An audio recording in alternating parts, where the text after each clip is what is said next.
Ya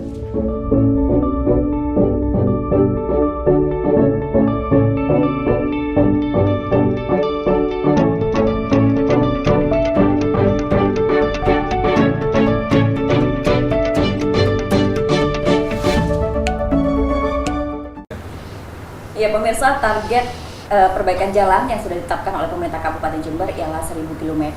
Dari Oktober awal Pak, data yang saya dapatkan baru 60 km nih. Sisanya masih ada 940 km lagi. Saya ingin tahu Pak, titik-titik mana saja sih Pak yang menjadi prioritas perbaikan jalan ini Pak? Yang jelas titik-titiknya itu semua yang berlubang-lubang, banyak rusak semua menjadi prioritas Mbak. Tapi di 31 kecamatan semua itu ada, kita perbaiki. Terutama daerah lokasi-lokasi yang memang itu tempat LHR-nya, namanya tuh lintas harian rata-rata angkutan, ya kendaraan yang lewat di situ tinggi. Itu yang segera kita lakukan perbaikan. Daerah-daerah seperti di daerah Ambulu yang banyak kecelakaan di situ, itu menjadi prioritas utama. Tapi ini gini, kayaknya memilihnya repot juga sekarang ini, karena semua lubang. Nah, makanya sampai ada judul 1.000 lubang dan 31 kecamatan kami sentuh semua itu lubang-lubang. Dan kalau seandainya tahun ini tahun di Multi-Years tidak kami lakukan overlay itu perbaikan total secara keseluruhan, kami lubang-lubang yang berbahaya sudah kami tutupin dulu. Nanti tahun depan kami lakukan overlay untuk pembangunan keseluruhan. Tapi untuk keselamatan dulu kami tutupin dulu Mbak, yang lubang-lubang itu, gitu. Berarti yang diprioritaskan memang yang berlubang dulu. Yang penting ditutup dulu. Yang memang anggarannya nggak nyampe, kami lakukan penutupan lubang dulu. Ada beberapa titik yang kita lakukan seperti itu, dan untuk tahun depan bukan pakai Multi-Years, tapi anggaran tahun depan tetap masih ada pekerjaan jalan lagi. Iya, sudah diangkat lagi. Sekitar 500 sampai 600 km lagi. 600 km lagi.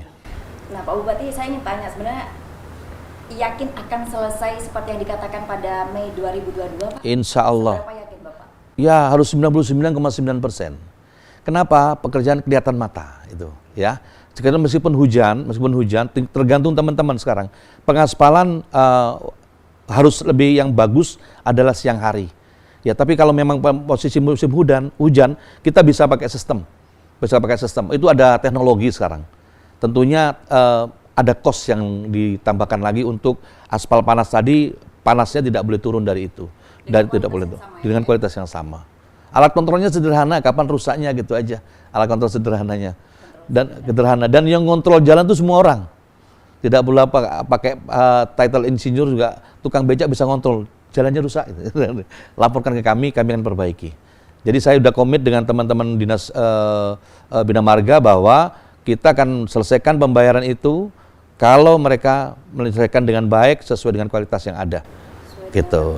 Kira-kira ada sanksi lain nggak Pak yang nantinya diberikan kepada rekanan yang tidak bekerja sesuai? Ya tentunya untuk tender next berikutnya kami akan menjadi perhatian serius di situ.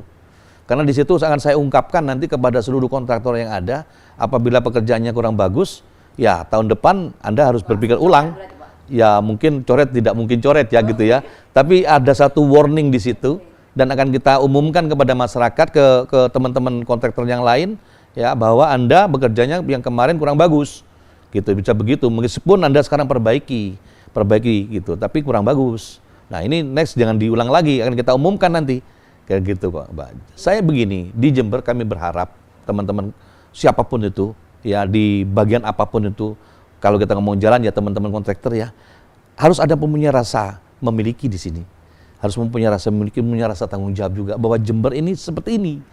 Kita butuh uang dikit ini harus kita maksimalkan mutu yang bagus agar lebih lama lagi sehingga uang kita yang lain bisa dialokasikan di tempat pekerjaan yang lain. Dan ini bukan hanya profesional terhadap pekerjaannya saja, tapi punya rasa, oh ya ini harus ada kehati-hatian menyampaikan kepada tetangga kiri kanan pada saat pembangunan itu, hati-hati Bu, jangan sembarangan di sini ada truk lewat memberitahu Pak, Anda overload pekerjaan truknya, tolong jangan seperti ini. Itu rasa itu harus segera diluncurkan, ini harus ada di setiap teman-teman kontraktor kita. Itu ya Pak ya. Nah Pak, ini sangat menarik Pak, 1.000 km di pemerintahan Bapak yang masih 7,5 bulan ya Pak ya.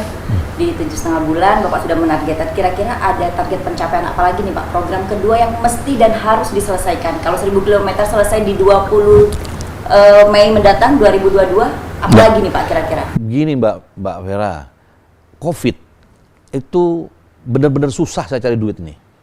Ya, cari duit ini susah nih Pemkab ini. Ya apa ini teman-teman ini pada penduduk pada susah semua kan COVID. Terus pertanian juga kita jatuh ke pertanian kita. Meskipun masih bergerak ya, tapi petani-petani kita belum senang bener lah sekarang ini. Padahal kekuatan Jember adalah pertanian. Terus di sisi lain Mbak Vera, saya ngelihat laut. Laut kita sampai sekarang ini belum diapa-apakan. Kita punya 80 km laut dari Marubetiri sampai di ujung sana. Di Paseban, Gumuk Mas sana, itu belum diapa-apakan.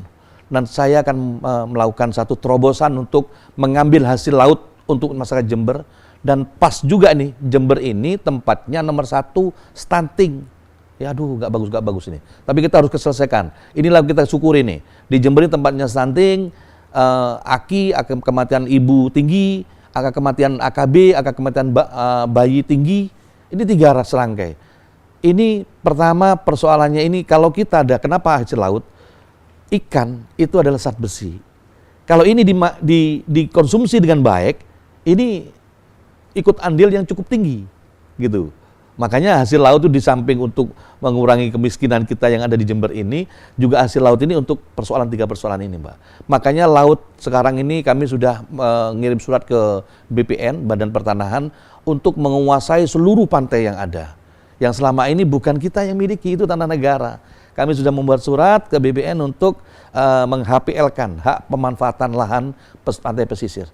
Dan di situ kami masukkan dalam RT/RW kita, rencana tata ruang kita, untuk per segmen-segmen kami gunakan bermacam-macam nanti.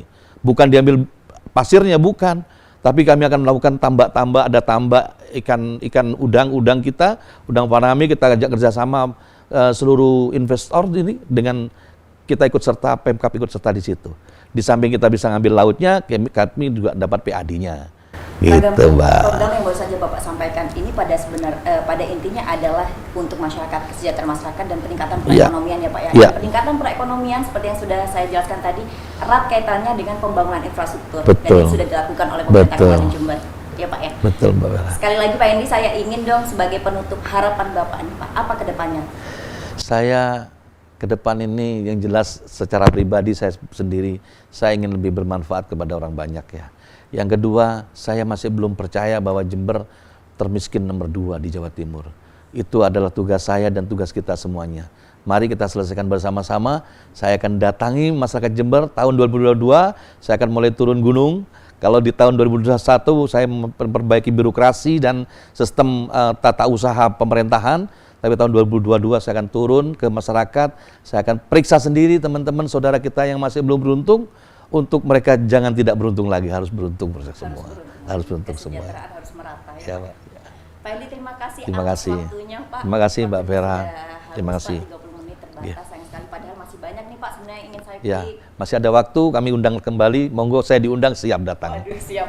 Siap, terima kasih ya Pak Hendy atas Ya. kesediaannya. Terima kasih Mbak Vera. So, bersama kami. Pemirsa, terima kasih Anda sudah menyaksikan talk show bersama Bupati Jember.